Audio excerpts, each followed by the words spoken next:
தமிழ்நாட்டு அரசியல்ல ஒரு பெரிய மாற்றம் நடந்திருக்கு. வாங்க இந்த புது கூட்டணிய பத்தி பாப்போம். பல வருஷ எதிரிகள் இப்ப கைகோர்த்திருக்காங்க. இது உண்மையிலே ஒரு வரலாற்று தருணம். பிரேமலதா விஜயகாந்த் தலைமையிலான தேமுதிக இப்போ திமுக கூட்டணிக்குள்ள அதிகாரப்பூர்வமா வந்திருக்காங்க. ஆமாங்க, கட்சி ஆரம்பிச்சதுல இது வரைக்கும் தேமுதிக திமுக கூட கூட்டணி வச்சதே இல்ல.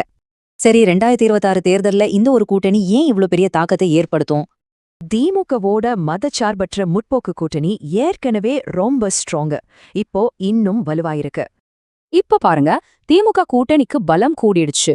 இது அதிமுக என்டிஏ கூட்டணிக்கு ஒரு பெரிய சவால். இதோட முக்கிய நோக்கம் அதிமுக என்டிஏவுக்கு எதிரான வாக்குகளை சிதறாம உண்ணா சேர்க்கிறதுதான். ஆனா ஒரு நிமிஷம், இதுக்காக இப்போதான் தேமுதிக என்டிஏ கூட்டணியை விட்டு வெளியே வந்தாங்களா? அப்படியெல்லாம் இல்லைங்க. என்டிஏவை விட்டு அவங்க பிரிஞ்சது உண்மையில ரொம்ப நாளைக்கு முன்னாடியே நடந்துருச்சு. இந்த டைம்லைனை பாருங்க. 2021 சட்டமன்ற தேர்தலுக்கு முன்னாடியே அவங்க என்டிஏல இருந்து வெளியே போயிட்டாங்க. 2021ல அவங்க பிரிஞ்சதுக்கு காரணம் சீட் ஷேரிங் பிரச்சனை தான். கேட்ட சீட் கிடைக்காததால வெளியேறிட்டாங்க. அப்போ இத்தனை வருஷம் கழிச்சு இப்போ ஏன் திமுக கூட கூட்டணி வைக்கணும்? இதுக்கு பின்னாடி என்ன காரணம்? தேமுதிகவோட இந்த முடிவுக்கு 3 முக்கிய காரணங்கள் இருக்கு. வாங்க அத பார்க்கலாம்.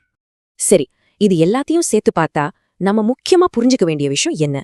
சுருக்கமா சொன்னா, திமுக தேமுதிக கூட்டணி இதுதான் முதல் முறை.